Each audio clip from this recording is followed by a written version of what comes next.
Assalamualaikum warahmatullahi wabarakatuh. Perkenalkan, saya Khalifah Rista Utami dengan NIM 210400833 dari program studi S1 Ilmu Gizi Universitas Alma-Ata.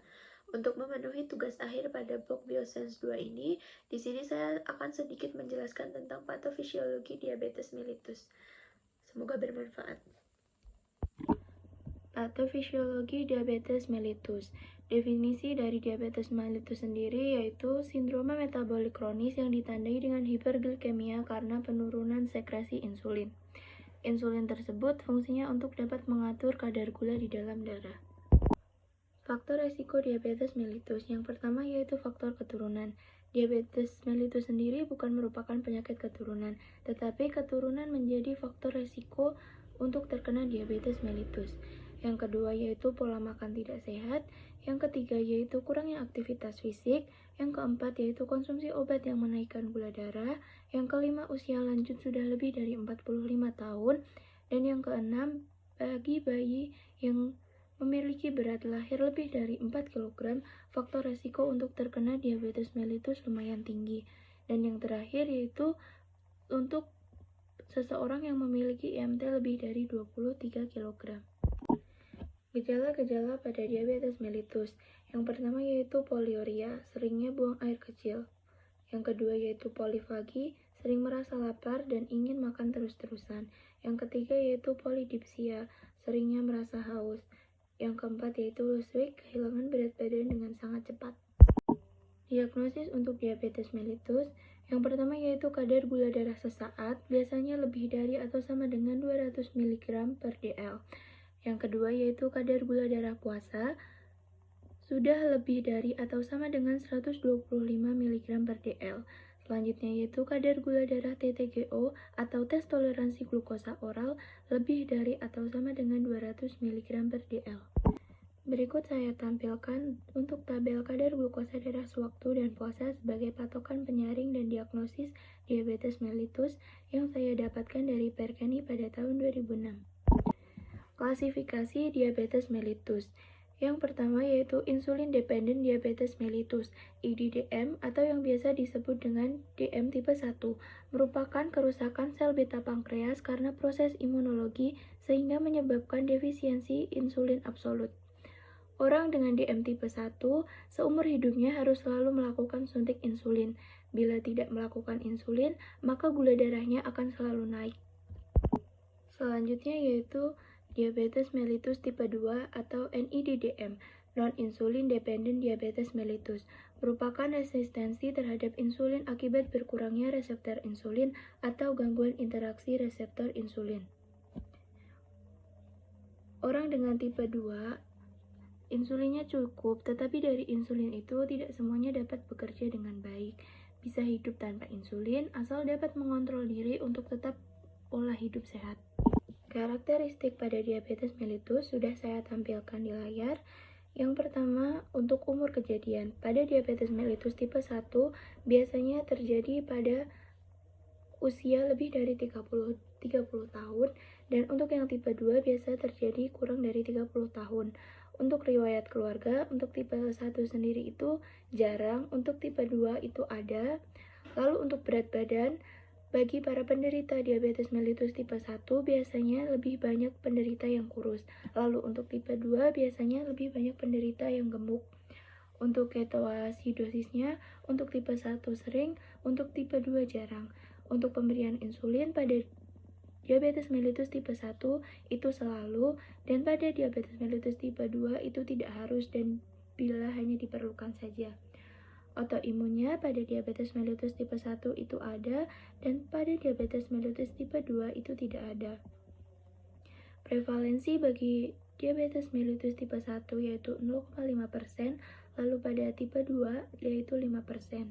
Hubungan dengan HLA pada DM tipe 1 itu ada, dan bagi DM tipe 2 tidak ada. Patofisiologi diabetes mellitus. Patofisiologi diabetes mellitus untuk tipe yang 1. Pada diabetes tipe 1 ini terdapat ketidakmampuan untuk menghasilkan insulin karena sel-sel beta pankreas telah dihancurkan oleh proses autoimun.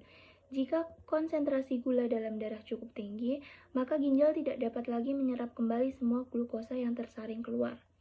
Akibatnya, glukosa tersebut muncul dalam urin atau biasa disebut dengan glukosuria. Ketika glukosa berlebihan diekskresikan ke dalam urin, ekskresi ini akan disertai pengeluaran cairan dan elektrolit yang berlebihan. Kondisi ini disebut dengan diuresis osmotik. Sebagai akibat dari kehilangan cairan berlebihan, pasien akan mengalami peningkatan dalam kemih, yaitu poliuria, dan rasa haus, yaitu polidipsia.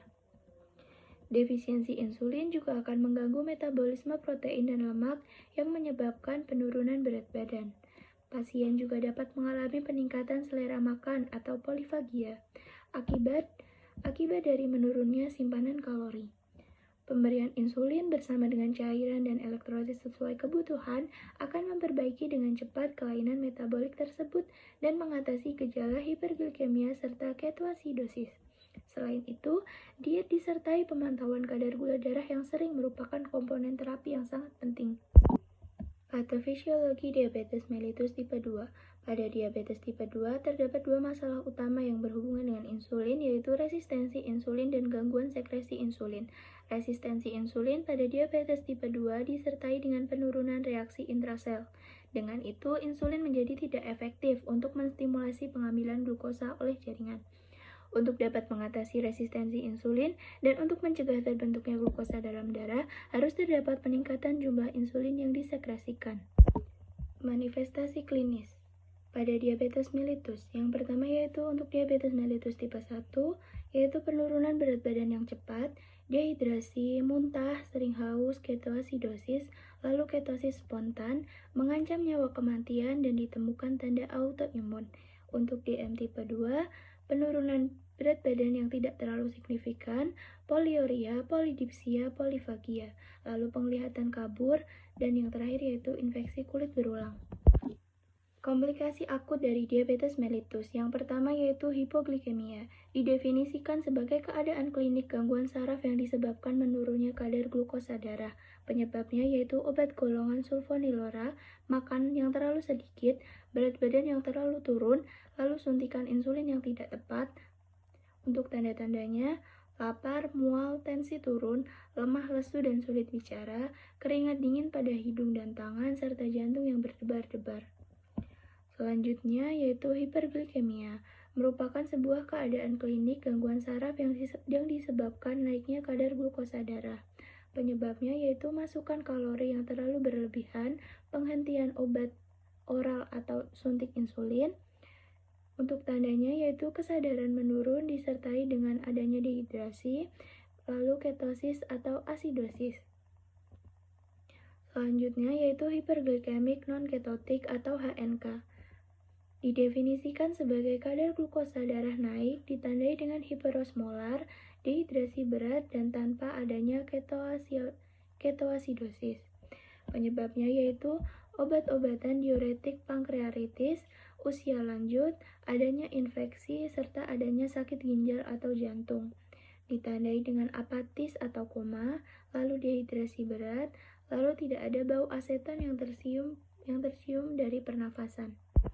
Tata laksana diet bagi para penderita diabetes mellitus.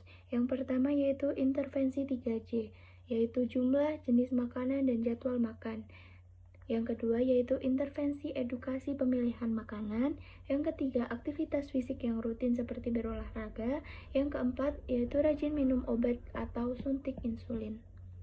Sekian dari saya, kurang lebihnya saya mohon maaf.